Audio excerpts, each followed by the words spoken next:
On the night of November 22nd, 1987, during an ordinary live television broadcast in Chicago, the screen suddenly began to shake.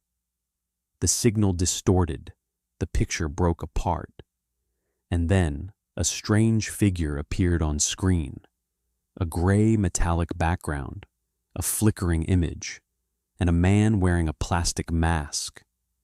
He stared directly into the camera, slowly swaying back and forth. But the most disturbing part was this. There was almost no sound, only a sharp electronic tone and an uncomfortable silence. The man never spoke. He simply moved in silence, as if he were quietly staring at someone watching from the other side of the screen. That silence made the footage feel even more wrong, even more unsettling. Millions of viewers witnessed the moment live on television, and that night, one of the strangest broadcast hijackings in American history began. People would later give the incident a name, the Max Headroom broadcast signal intrusion, and even today, the person responsible has never been caught.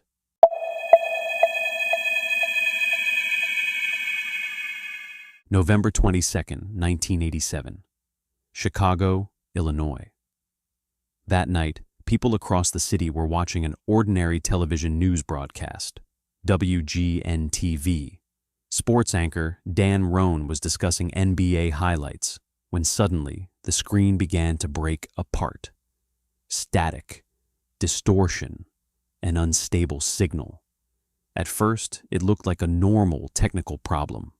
But seconds later, something far stranger appeared. A man standing in front of a rotating metallic background, his face hidden behind a Max Headroom mask.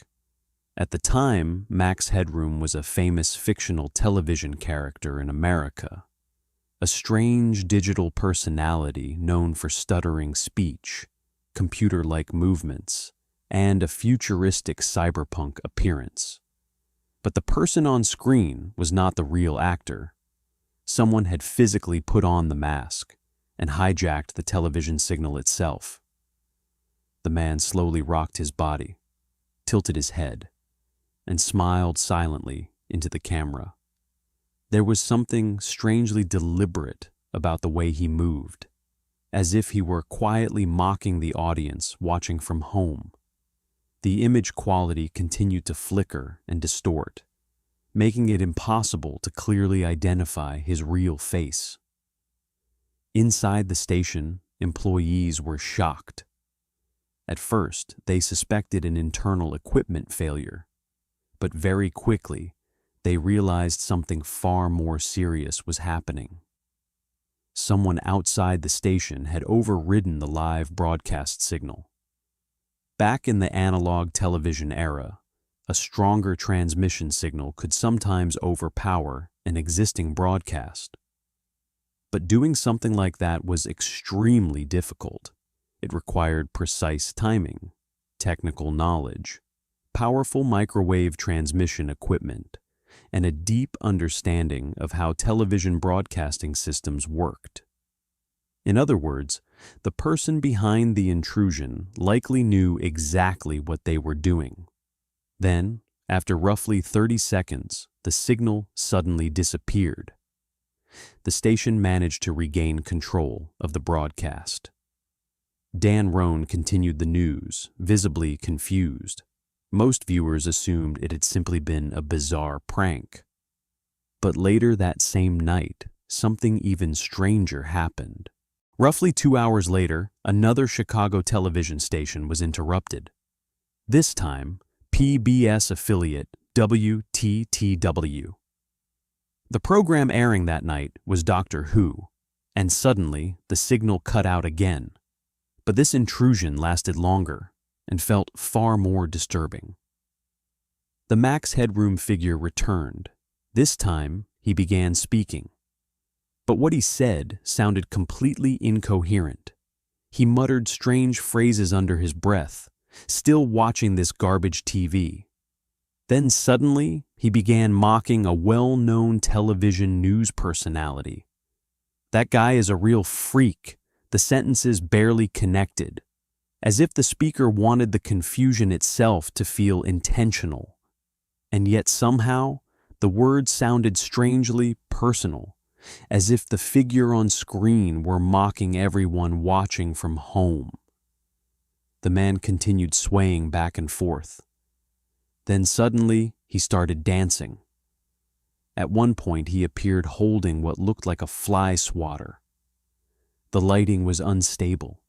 The background looked unnatural. The entire scene felt like something out of a nightmare, as if someone were trying to imitate a real television broadcast.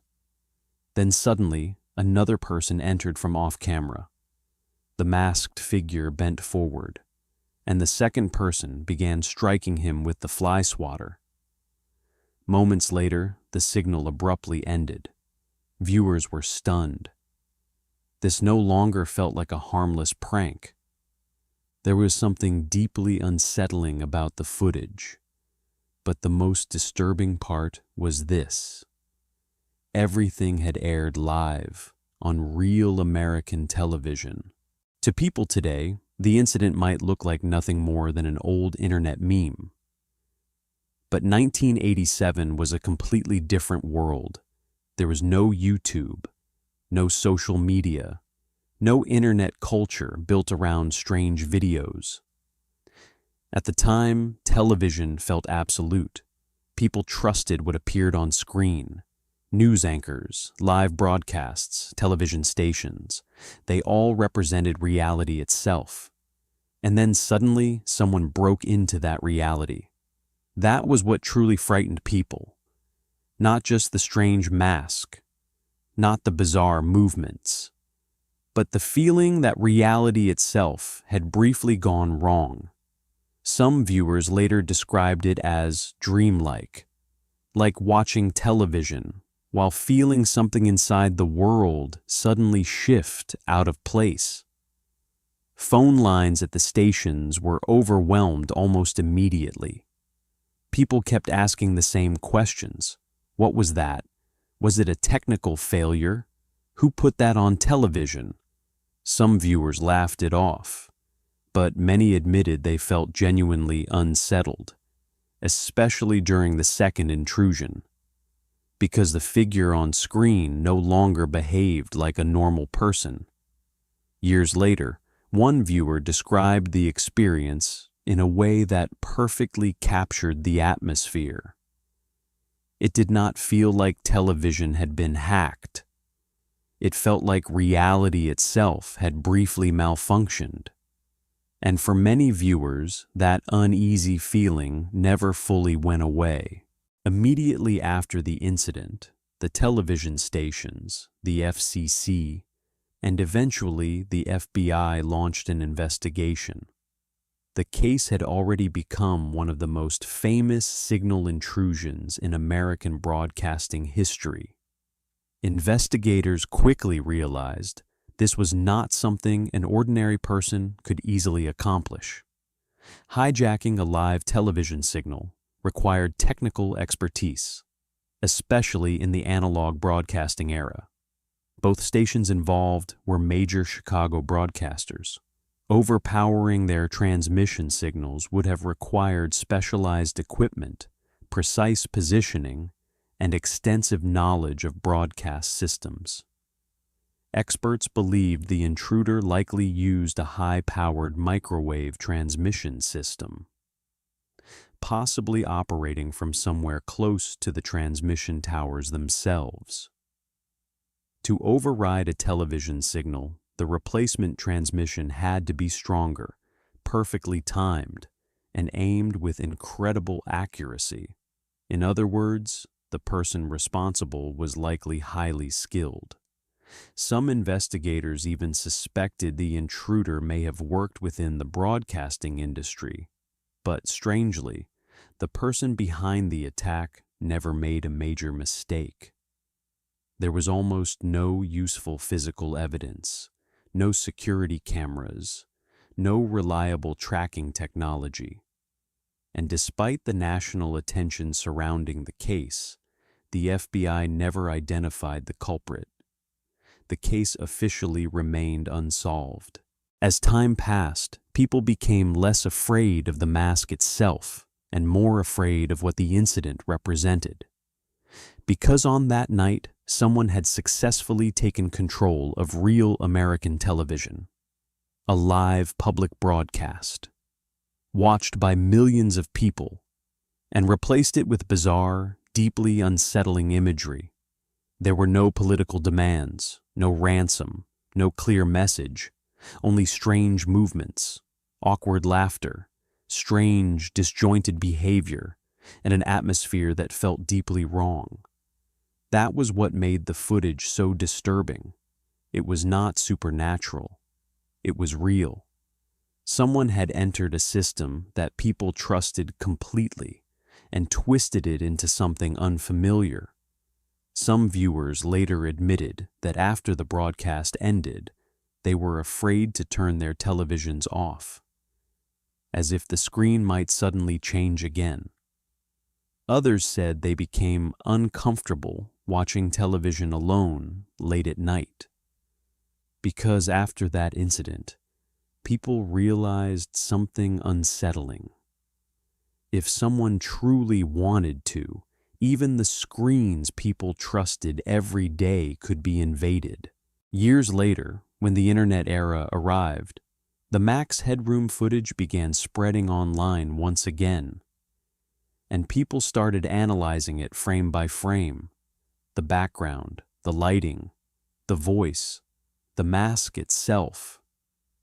Some internet users even tried tracing the rotating metallic panel behind the figure. A few believed it may have been part of an industrial structure somewhere in Chicago. Others suggested it resembled equipment or materials used near subway stations. People zoomed in on every detail they could find.